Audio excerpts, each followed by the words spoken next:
Well, hello everyone out there in Zoom land. My name is Keith Halliday, and I'm the president of the Canadian International Council Yukon branch.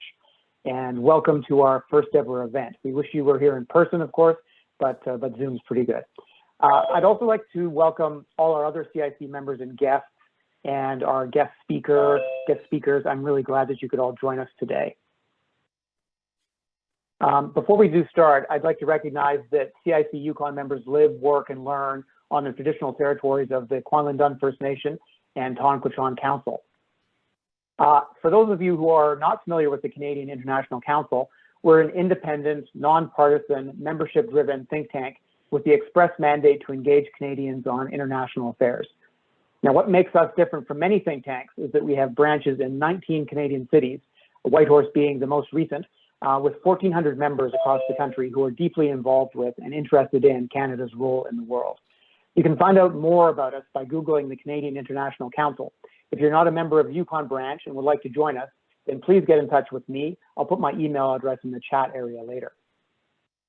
In fact, I'd like to invite all members of CIC Yukon to stay on this Zoom after the session so we can chat briefly about our next event.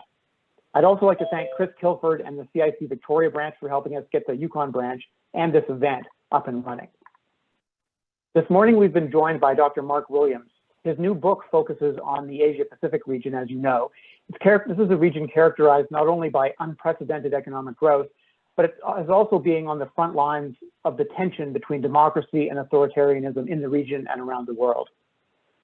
In the book, Politics of the Asia-Pacific, Dr. Williams is joined by senior scholars, former diplomats, and emerging voices who introduce readers to the complexities of colonial history, economics, democratization, authoritarianism, governance, and security within the region. The book also explores the region's rapid economic growth and shows why an education in global politics for the 21st century is incomplete without consideration of the rising Asia-Pacific. This morning, Dr. Williams will talk about his book. Then, as a bonus, we're fortunate to have Philip Calvert here, who will speak on the chapter he wrote. And then we'll have time for an audience question and answer period. For the Q&A portion, please type your questions into the chat area in Zoom, which I'm sure everyone is familiar with by this point in the pandemic. And we'll do our best to get to as many of your questions as we can. I think we're all set up. If you didn't have a chance to read Dr. Williams' biography, he joined the Vancouver Island University faculty in 2013. He teaches in the Political Studies Department and the Global Studies Department. Prior to VIU in the NIMO, he completed a PhD in political science at McMaster and an MA and a BA at Brock University. His research primarily concerns issues pertaining to Canadian foreign policy, events in Indonesia, and he's also a faculty advisor to the VIU Model UN Club. Philip Calvert spent 34 years in Canada's Foreign Service with 3 postings in Beijing, including as deputy ambassador. He also had an assignment as ambassador to Thailand, Cambodia, and Laos. In Global Affairs Canada at headquarters, he was Director General for North Asia, a director in the Trade Policy Branch, and Deputy Chief Negotiator for China's accession to the World Trade Organization.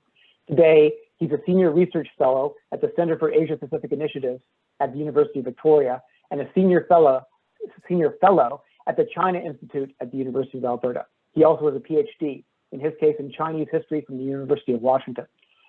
With the introductions being done, Mark, welcome. The floor is yours and over to you. Thank you very much, Keith. Thank you as well, Stacey. Thank you to everyone at the Canadian International Council Yukon branch. Thank you too to Chris Kilford, the president of the Victoria branch, for helping to put this event together. I'm meeting with you all from Nanaimo, BC, here on the traditional unceded territory of the Snuneymuxw First Nation. And I'm honored to be featured as the first ever event for the Yukon branch of the CIC. Chris, if you could you screen share the slideshow?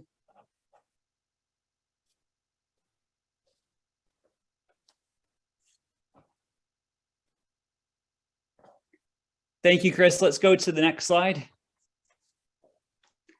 Despite former US President Donald Trump's apparent adoration for the world's brutal dictators, few believe that his falling in love, in his own phrasing, with Kim Jong-un, supreme leader of North Korea, would be anything more than a summer fling of strongman affectations and so-called beautiful love letters in 2018 and 2019.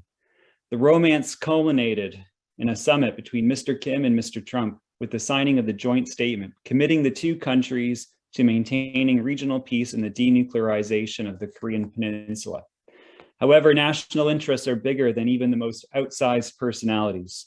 It did not take long for cracks in the relationship to reemerge.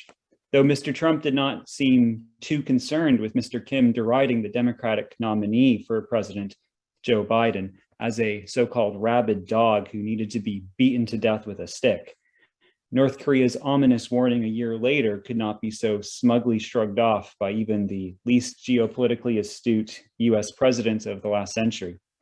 The North Korean government saber rattled that it will make a demonstration of its intercontinental ballistic missile, the Hwasong-14. With a range of over 10,000 kilometers, the Hwasong-14 places in range much of the United States and Canada for that matter, including the Pacific states, the Southwest, the American plains, and even as far east in the northern half of the country as the Great Lakes. North Korea also boasted that it will prove the credibility of its re-entry vehicle technology, which protects a warhead from detonating when re-entering Earth's atmosphere.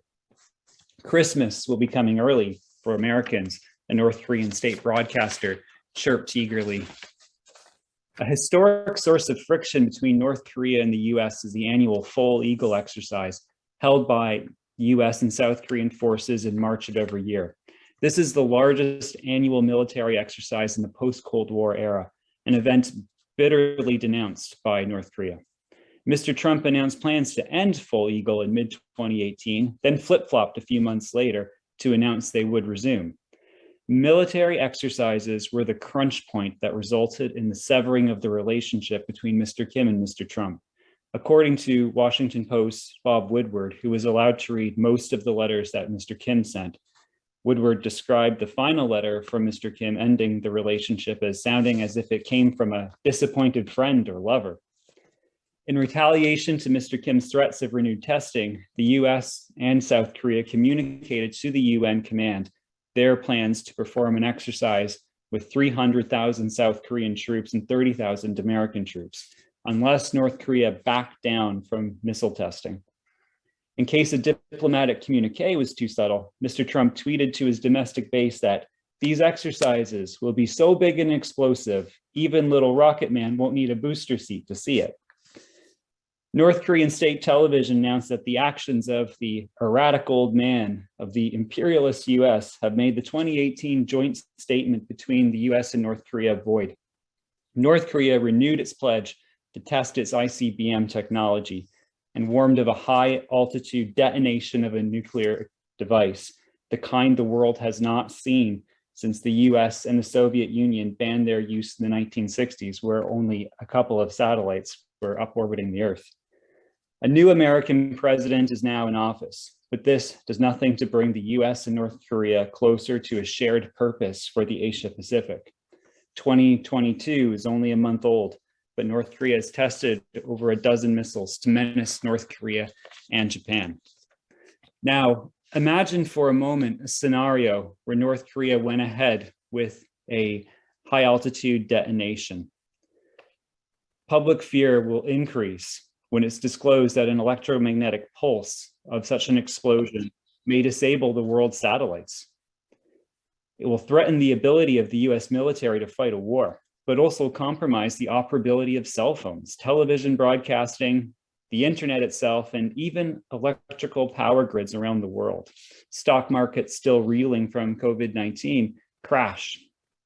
The US and grudgingly the South Koreans deploy military assets in the peninsula to prepare for a possible preemptive military strike. The US 7th Fleet in the Pacific is ordered to be prepared to shoot down any North Korean ICBMs that would be fired. US sanctions against North Korea are tightened. China chides the United States. In response to South Korea and US troop movements south of the 38th parallel, North Korea unleashes a 2-minute artillery barrage into an uninhabited mountainside of the demilitarized zone, reminding the world of the imminent threat that conventional artillery poses to Seoul. The American public is forced to realize that fire and fury can be murderously unleashed by either side in this confrontation. There isn't a South Korean alive who is not already acutely aware of this fact. An emergency session of the United Nations Security Council is called. Now, first, imagine that Canada has regained enough international credibility to once again get elected to the Security Council.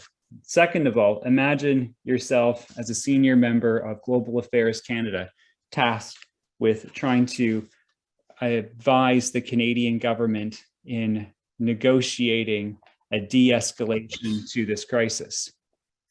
Imagine yourself as a senior member of the State Department, trying to help give advice to the American delegation to find shared purpose with North Korea, with China, with Russia, South Korea, and Japan.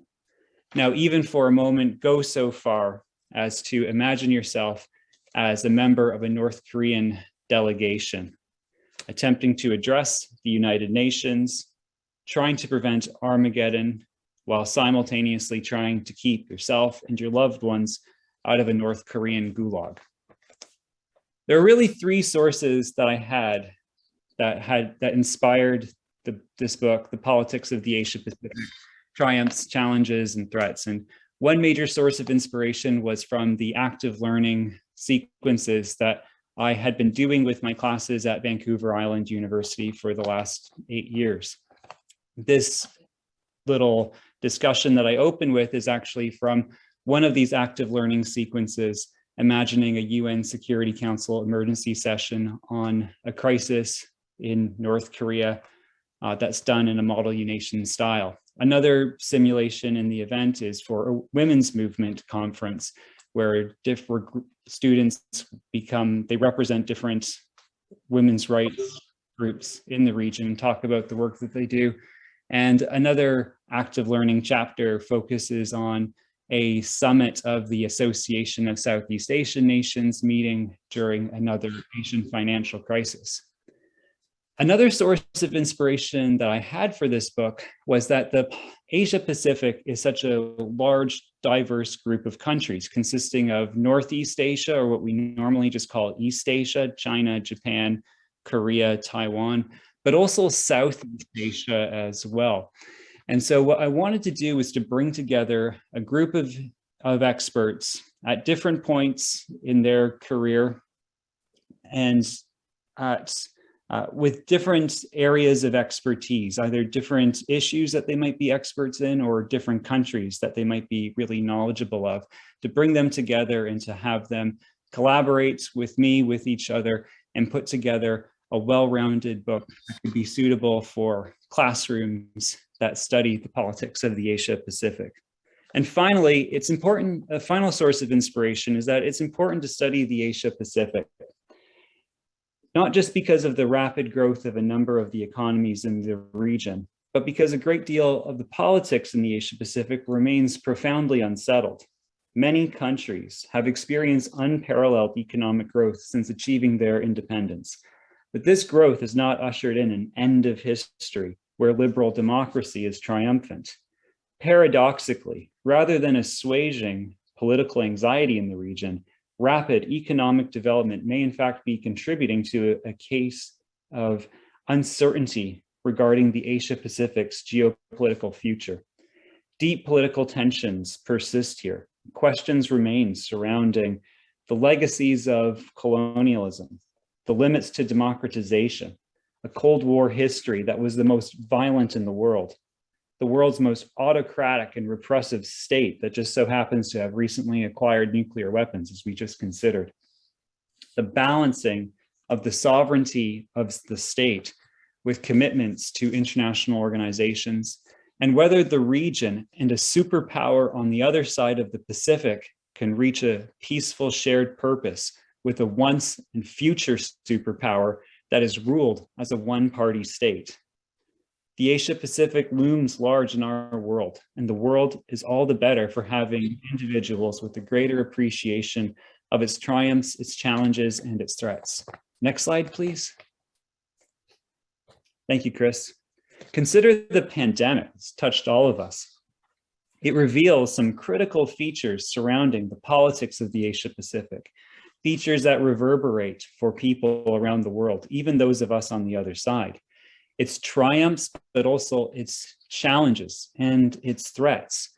As a triumph, consider the technocratic governance of certain countries such as Taiwan, Singapore, and Hong Kong, and their ability to really take meaningful action to safeguard their public during the first year of the pandemic, as this graph shows, the first 6 months. New Zealand is commonly seen as having one of the most successful reactions to COVID-19 during the first year. What's incredible is that Taiwan, a country that is not even allowed to be a member of the World Health Organization, had an incidence rate that was just a fraction of even one of the most successful countries in the world during the early years of the pandemic. The pandemic also shows to us some of the challenges and threats, though, of the COVID-19 pandemic. It's suggested by some that Taiwan was so successful, especially during that early year of the pandemic, precisely because it did not trust anything that the Chinese Communist Party was saying on these questions of the virus itself. A threat, a challenge of world order is revealed to us when we consider just how the Chinese Communist Party prevaricated in a number of ways regarding human-to-human transmission, and how the sequencing of the virus was only revealed to the broader international community after a whistleblower had already brought it forward. Let's go to the next slide, Chris. World order is a nebulous concept referring to the extent to which countries can find shared purpose with each other in an anarchic international system. And perhaps the dirty little secret of the international community is that an international community doesn't really exist. Instead, world order is subject to consistent inconsistencies shaped by the tectonic shifts to the balance of power. And the balance of power in world order has profoundly shifted. Now, I know for some of you in the audience, 1981 may seem like ancient history, but this is just around the time I was born. Despite what my gray hair might be telling you all, I'm really not that old at all. Within just 40 years, there has been a dramatic growth of power to the Asia-Pacific, where there, as an overall share of world GDP, it has nearly doubled. The World Bank noted that if growth were randomly distributed, there is roughly 1 chance in 10,000 that success would have been so regionally concentrated. And this is because it wasn't random. The approach of Japan and then a number of other countries such as South Korea and Singapore was to unite public officials with government bureaucracies and the heads of industry in an iron triangle to create a concerted effort to build a developmental state. Next slide, please.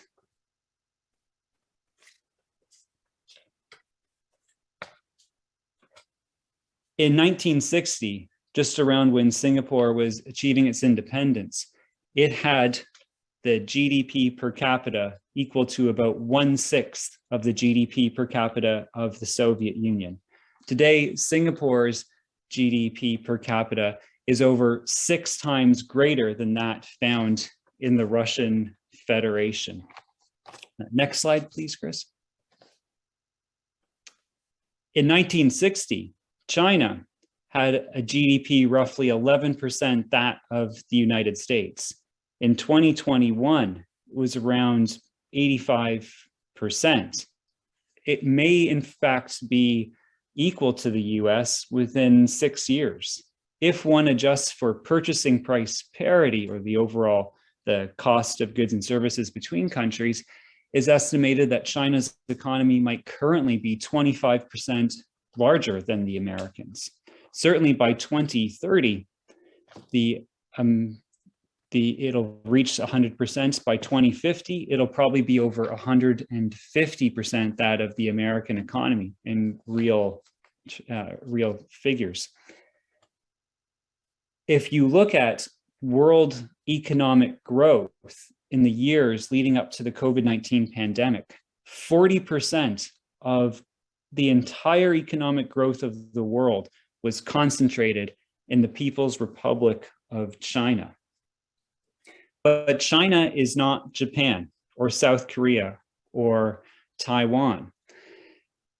The United States, in its grand strategy during the Cold War, made sure to invest tremendous amount of money, of foreign direct investment, into their economies to strengthen them and to protect these economies against an expansion of communism.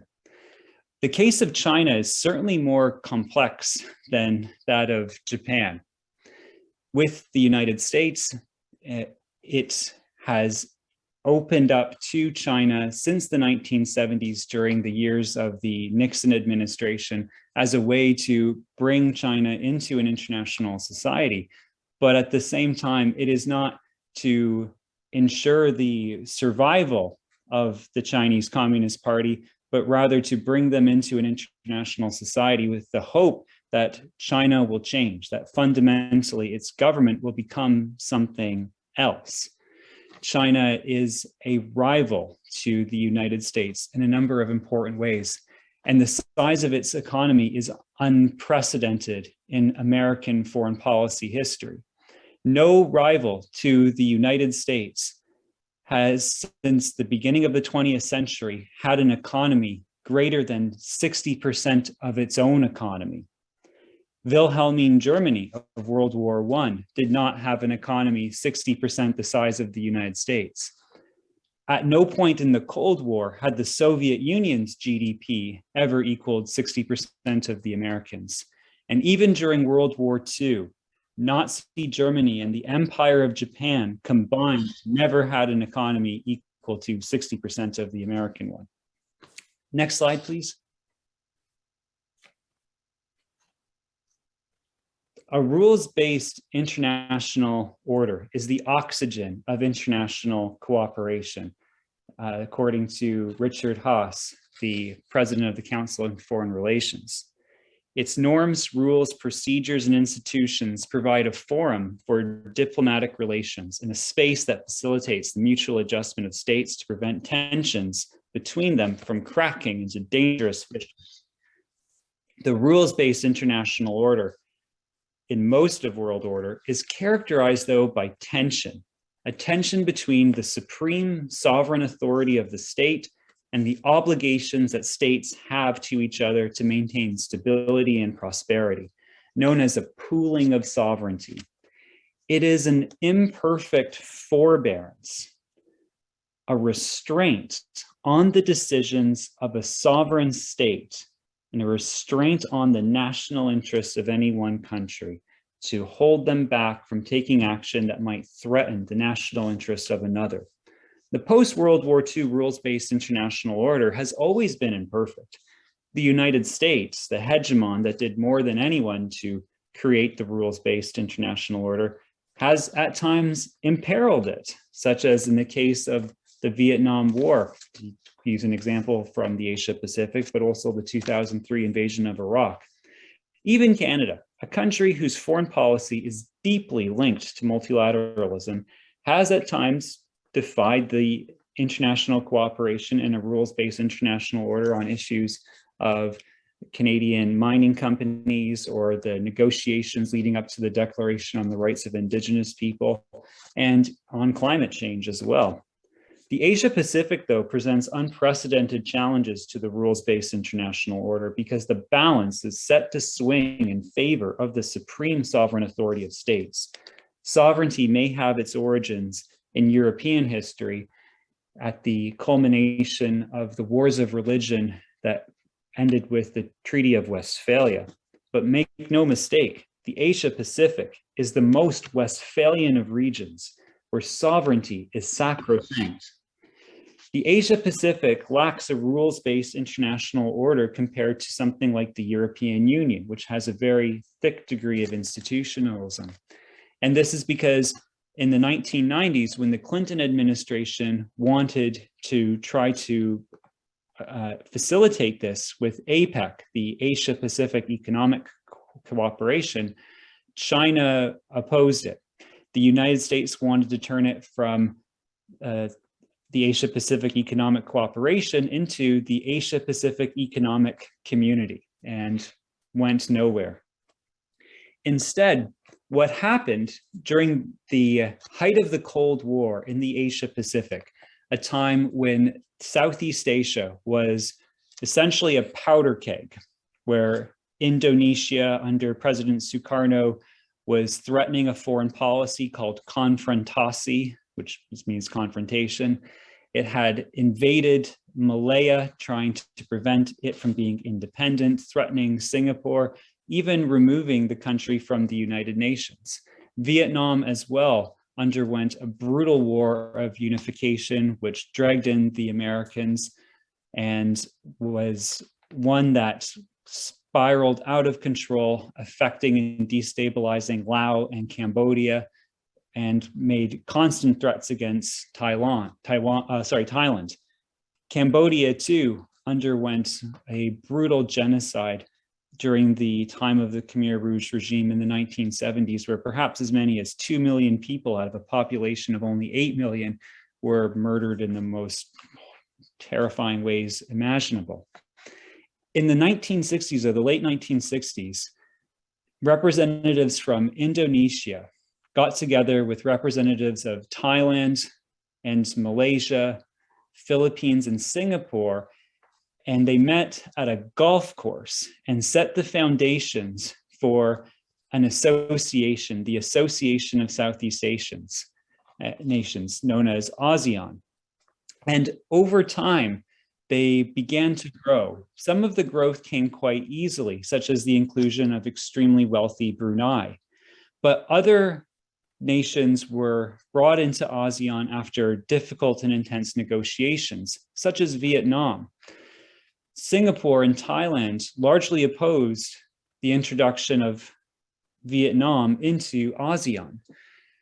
Indonesia pushed for it though, and they pushed for it because the condition of Vietnam entering into ASEAN would require Vietnam to expel the Soviet advisors that were on every street corner in Hanoi. And so it was a way to push the great powers out of Southeast Asia. The other reason that Indonesia had to bring in Vietnam, one that was very compelling for both Thailand and Singapore, was to bring in Southeast Asia's most implacable foe with China, China's greatest rival.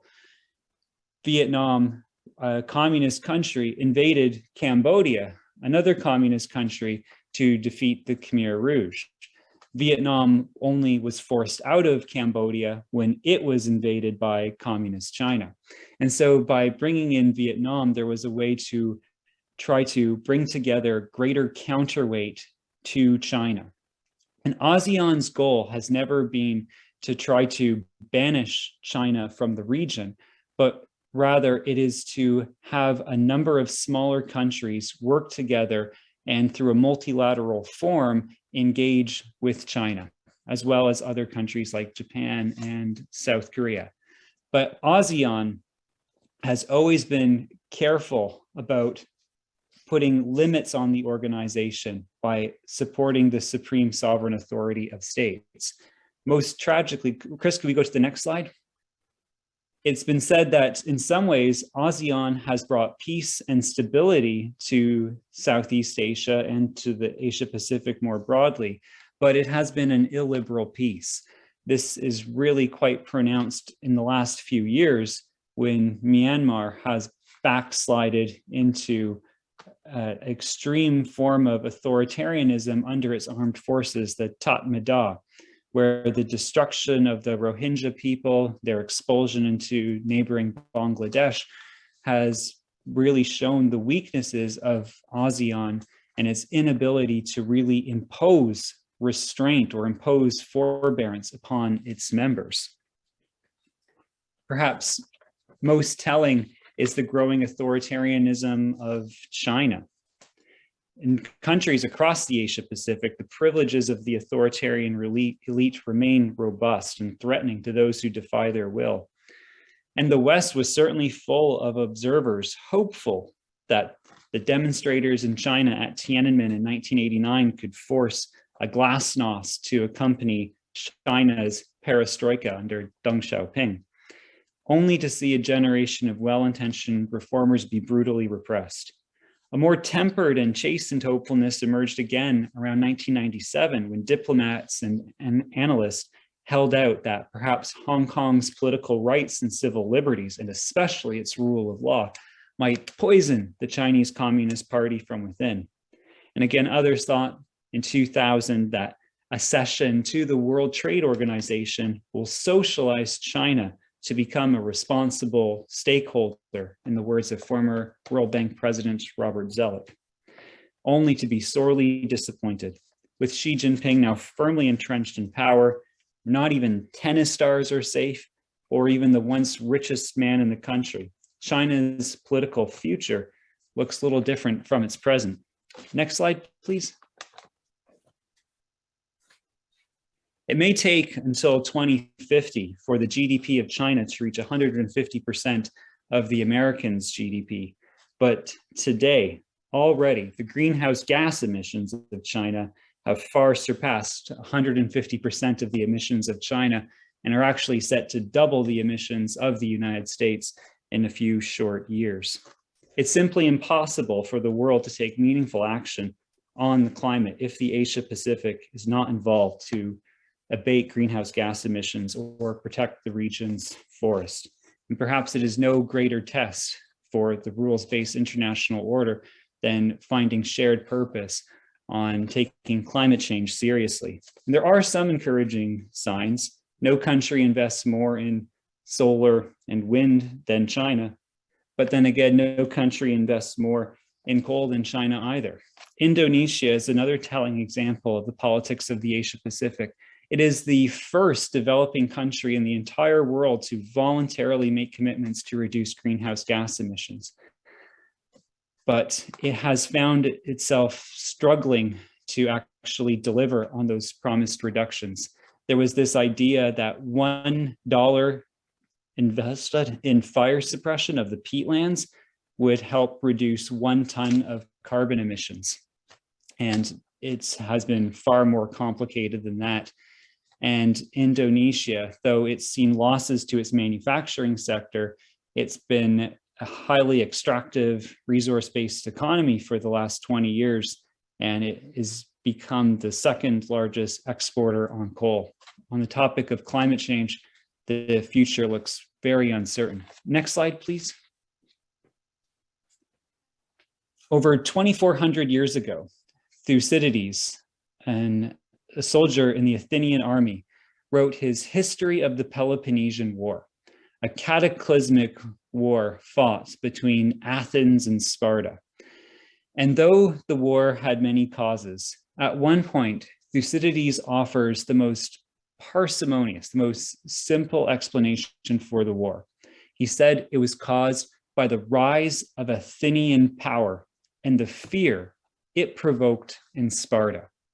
Mark Twain once wrote that history doesn't repeat itself, but it often rhymes. A Harvard scholar by the name of Graham Allison has presented this question of the Thucydides trap, and it shows that throughout history, it is enormously challenging for a ruling power to peacefully accommodate a rapidly rising power. There are a number of serious tensions across the Asia-Pacific that revolve around the growing power of China, such as in the tensions over the Taiwan Strait, where Taiwan, recently celebrating its independence, was met by dozens of sorties from the People's Liberation Army Air Force, which flew over Taiwanese airspace.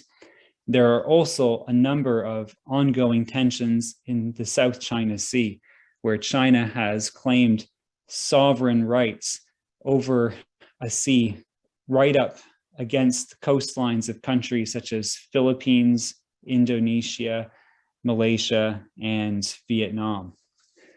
Just before we go on to our former Ambassador Phil, I just want to take a moment to thank all of the contributors that I had for this volume. It was truly a pleasure working with you all.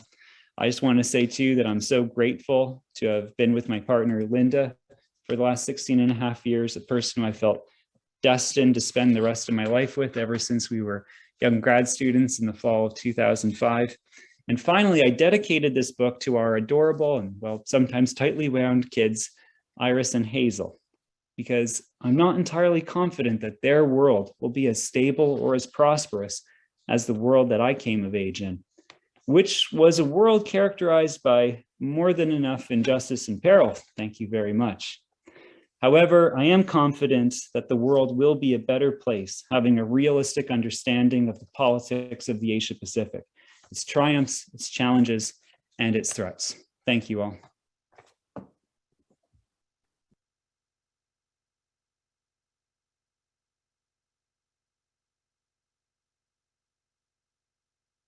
There we go. Thank you very much, Chris.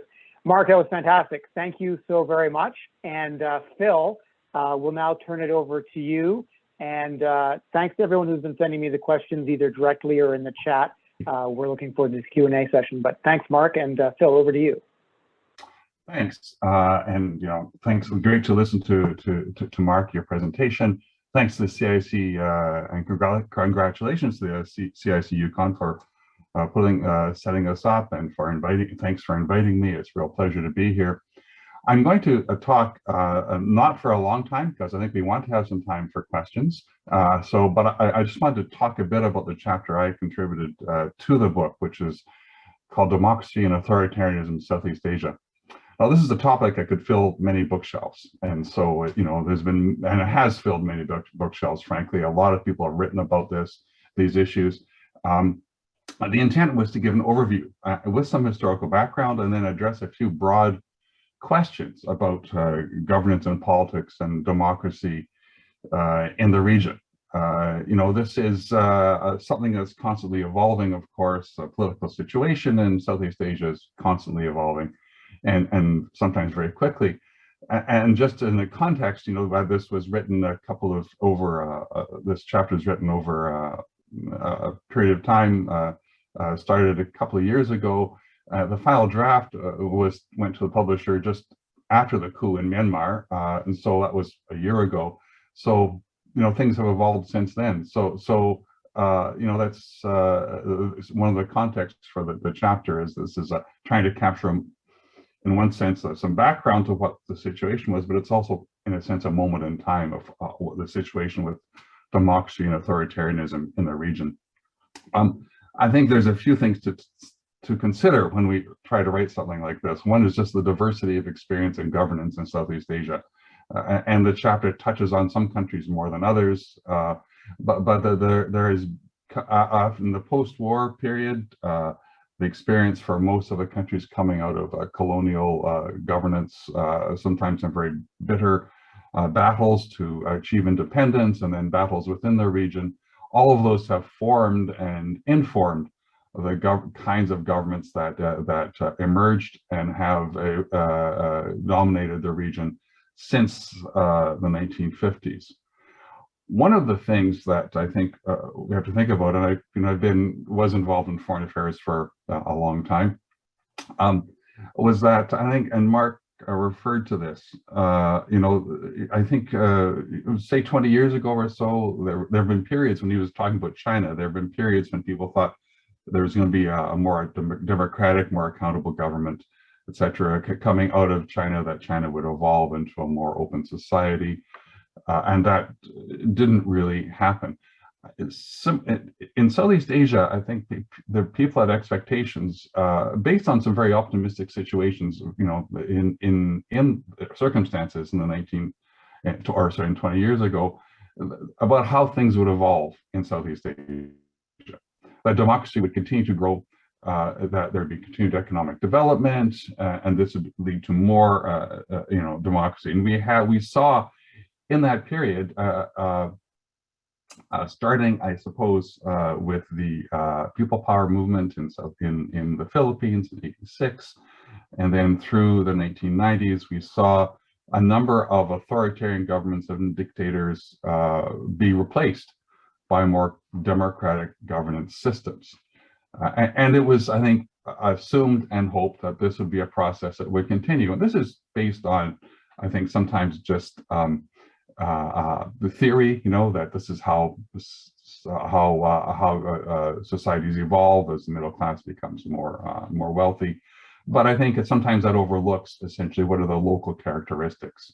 What is, and again, Mark referred to this in his presentation. I think what's happened more recently has been, democratization has not only stalled in many countries, but there's been a shift to a more different forms of illiberal or authoritarian governments or illiberal democracies.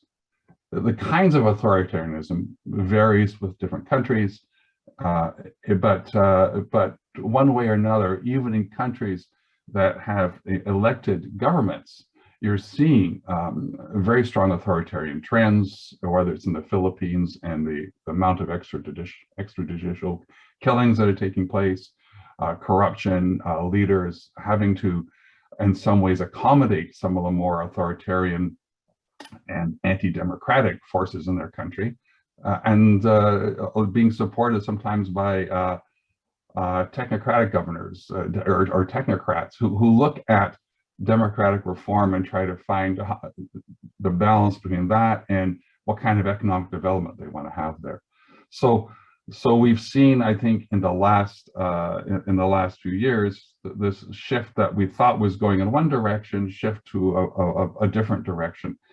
This is sort of this. I think this gives the people concern. The West has not always been a great cared that much in the past about how democratic in the 1960s or early 70s how democratic governments were in Southeast Asia, but they do now, and I think there is a sense that that this direction is something that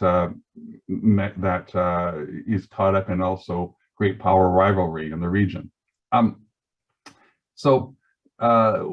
of I think factors we have to take in consideration there, as Mark has mentioned, is the growing political assertiveness of China in Southeast Asia, and increasingly China has openly says in its public statements, especially the National People's Congress or Communist Party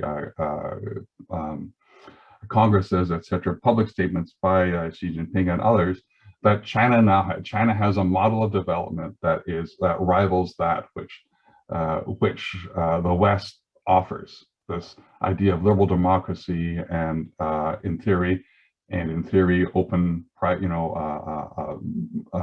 open markets, etc. They have a different model that provides for people, provides prosperity, provides stability, and this is and in a sense China is in competition in this region with this model, and sees it as in Southeast Asia as a model that is viable, and this has a resonance with some leaders in the region. And we are seeing, of course, through this period, we're seeing greater Chinese influence in certain countries. This isn't new. And one of the things that people in Southeast Asia often say, policy leaders, academics say, there is a great power rivalry between now the United States and China in Southeast Asia. Don't make us choose. We don't want to choose. We don't want to stand on one side or the other. But there are certain countries that are leaning more one way or the other anyway. And certain countries like Cambodia who have becoming more like client states of China, and that has an impact on the development in the region, on how ASEAN functions, and a few other factors. I want to so this is what the chapter covers: is this the history and development of and trends in democracy in the region. I wanted to put a couple of these in context too. First of all, there've been some different developments since the book was published that have, as Mark mentioned, Myanmar's been very concerning with respect to what's happened there. The Philippines faces elections, and how that evolves, how those elections unfold will, I think, have an impact on how that country evolves. and we see other challenges throughout the region. But I want to say Southeast Asia is not unique in the sense that I think the threat to democratic governance and democracy is something that's not limited there. We're seeing this all in a number of places. So we're seeing this in the United States. And when this was written a couple of years ago, it was during the Trump administration, and I was able to write, I think, somewhat smugly about, authoritarianism trends and extremism in the United States as something to be concerned about. But now, if you look at what's happening in Ottawa and our borders today in Canada, we see that, there is political co-opting from extremist groups that do have, they put up manifestos looking to overturn democratic elected government in Canada. So we're not immune to this, and we should be concerned about this as well. A second context, I think, is the co-opting of the concept of democracy by authoritarian governments. So they provide their own definition. Of course, if you come from a Marxist background or other kind of background, you have different fundamental concepts of what democracy is.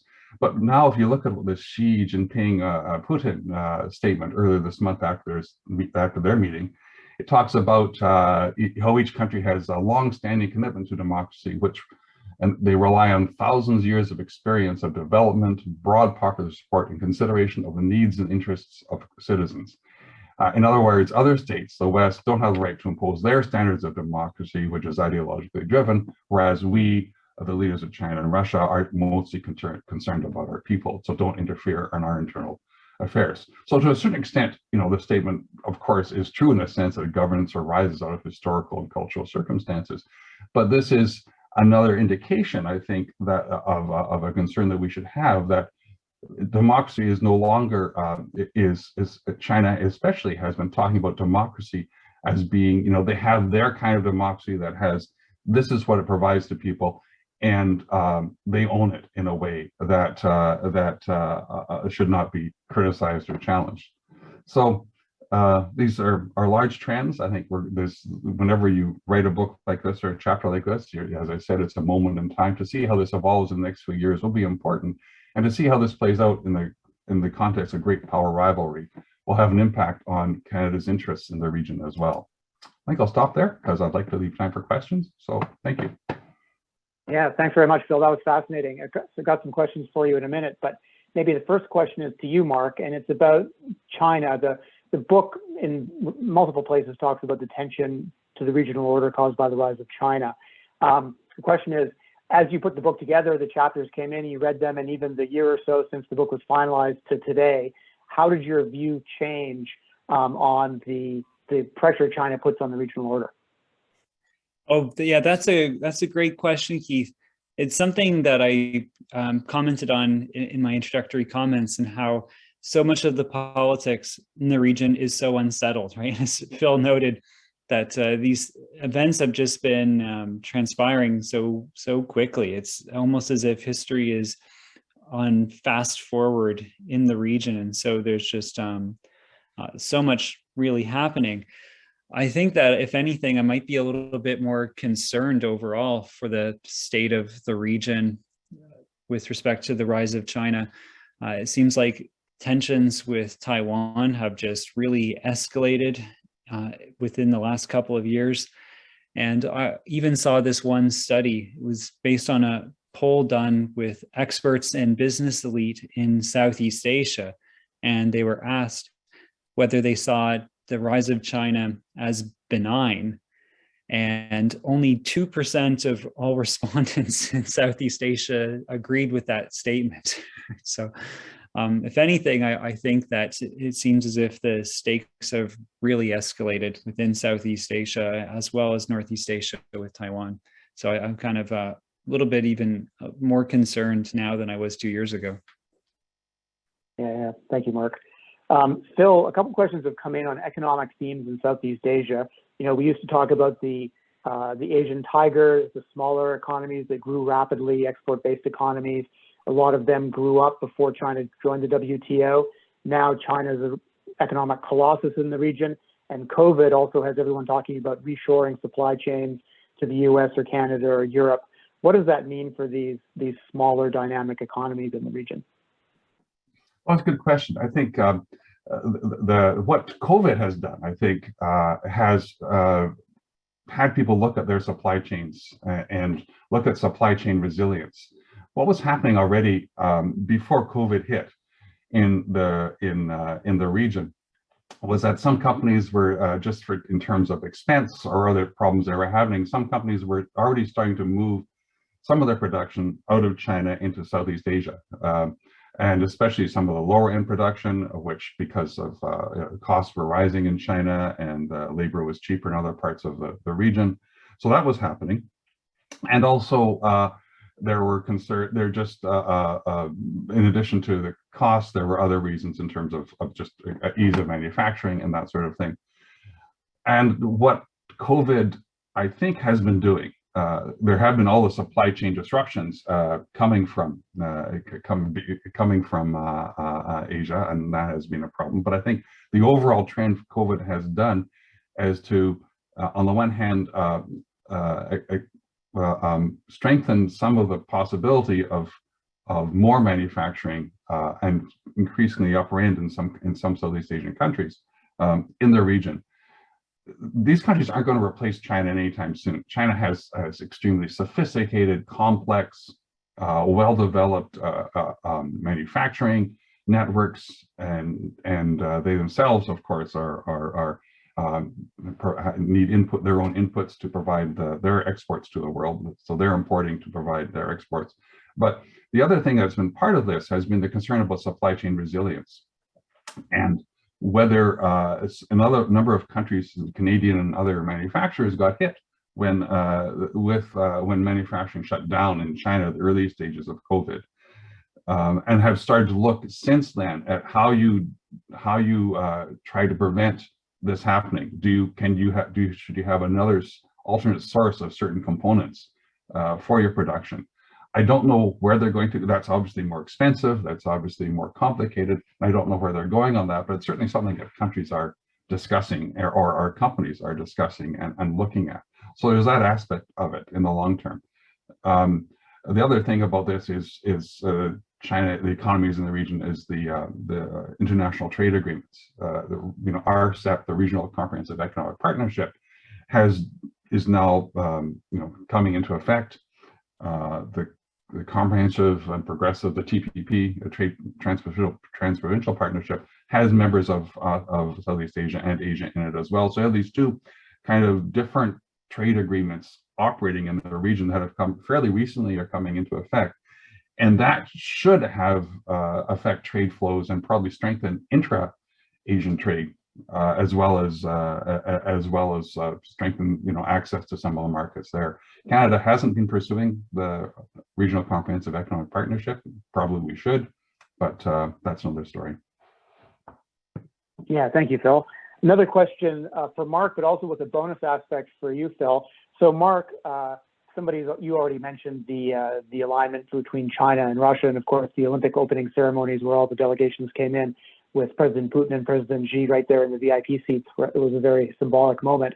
How significant is this alignment between Russia and China? What are the implications for the region? And I guess, Phil, for you as a former practitioner, what, if anything, can or should Canada try to do about that? Maybe Mark, you first. Sure thing. It seems as if Russia and China are really finding some shared purpose with each other in recent years, especially with the defiance to a rules-based international order. These are two countries that really don't believe in the ideas of pooling sovereignty, of states cooperating with each other to the extent to which they impose a forbearance on their actions, and they try to think about these broader shared institutions and these shared expectations and commitments that they have to each other. It's said that when Jim O'Neill, this one exec at Goldman Sachs, wrote this article on the BRICS, on Brazil, Russia, India, China, eventually South Africa joins in, that they're not really a union. Like, these countries don't really have much in common with each other. And then they started to meet together at the World Economic Forum in Davos and hold these ministerial conferences. And that the BRICS, they don't share a lot in common, but it seems as if Russia and China really do on this concern that they have on their sovereignty, whether or not these international obligations are imposing restraints on themselves that they see as unfair and as humiliating.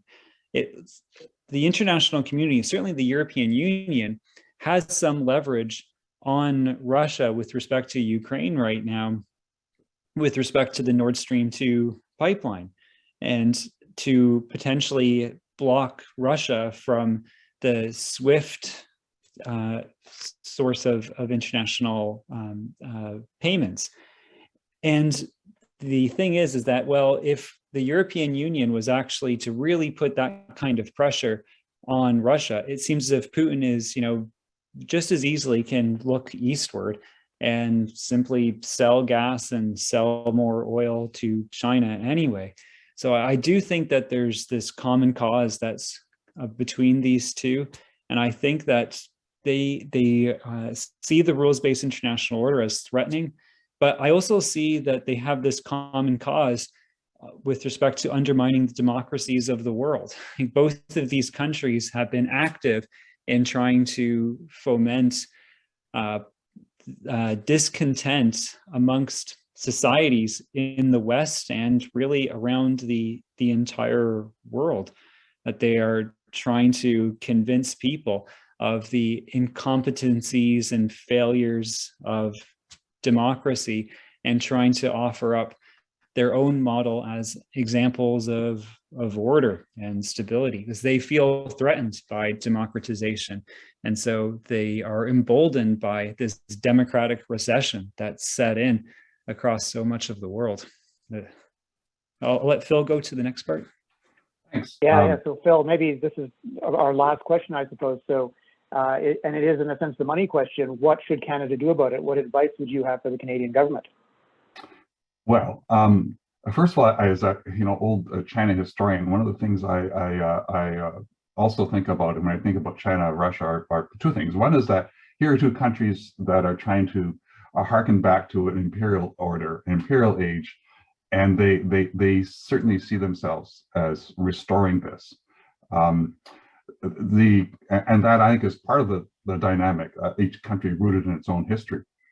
Countries that know their own history better than we know our histories, frankly. Secondly, at some point, maybe these empires do come into conflict at sometime in the future. There has been this dynamic since the end of since the formation of the Chinese Communist Party, of a triangular relationship between the United States, Russia, or the Soviet Union, and China, where China seems to be friendly with one and not with the other. This started breaking down in the early 90s with the Shanghai Cooperation Organization, and China at some point for quite a few years had good relations with both, and now we're seeing it lean in another direction. But nothing ever lasts forever. So, in the longer term, who knows how this is going to unfold. What should Canada do? Well, here's a fact for you. The last time a Canadian foreign minister traveled to Russia was 2011 to meet with his counterpart. That was Minister Cannon. His counterpart was Lavrov again, who has, by the way, always had a reputation of eating other foreign ministers for breakfast. So he's so it hasn't been from, it's been that long or longer since Canada had any kind of real substantive relationship with Russia at any kind of leadership level. So that is a problem. And Canada, and similarly now we're seeing this, and I'm worried we're heading that way with China as well, because our relations are bad with China, because we have all these issues with China, especially post the two Michaels, and we have Hong Kong, all these things we know about, that somehow we're not going to sort of go and talk to them at the leadership level.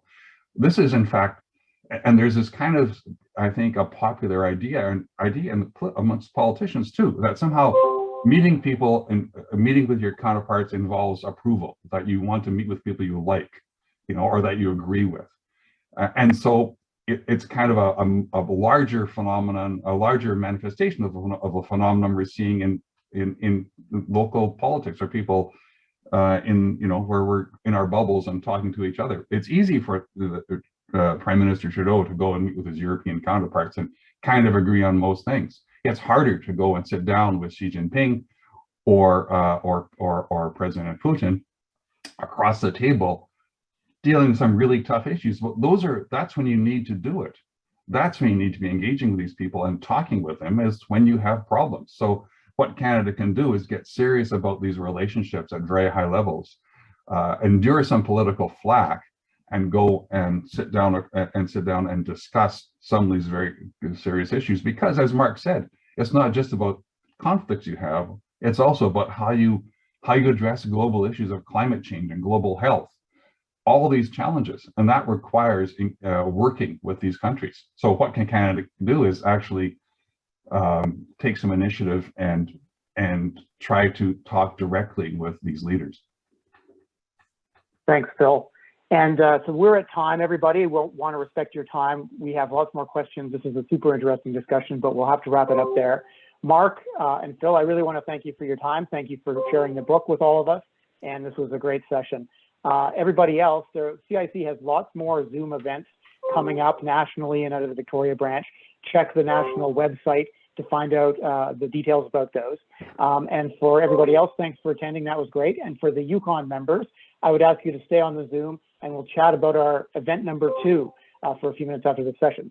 So for everybody from Victoria and beyond, have a great day. Thank you. And Yukon folks, stay on the line.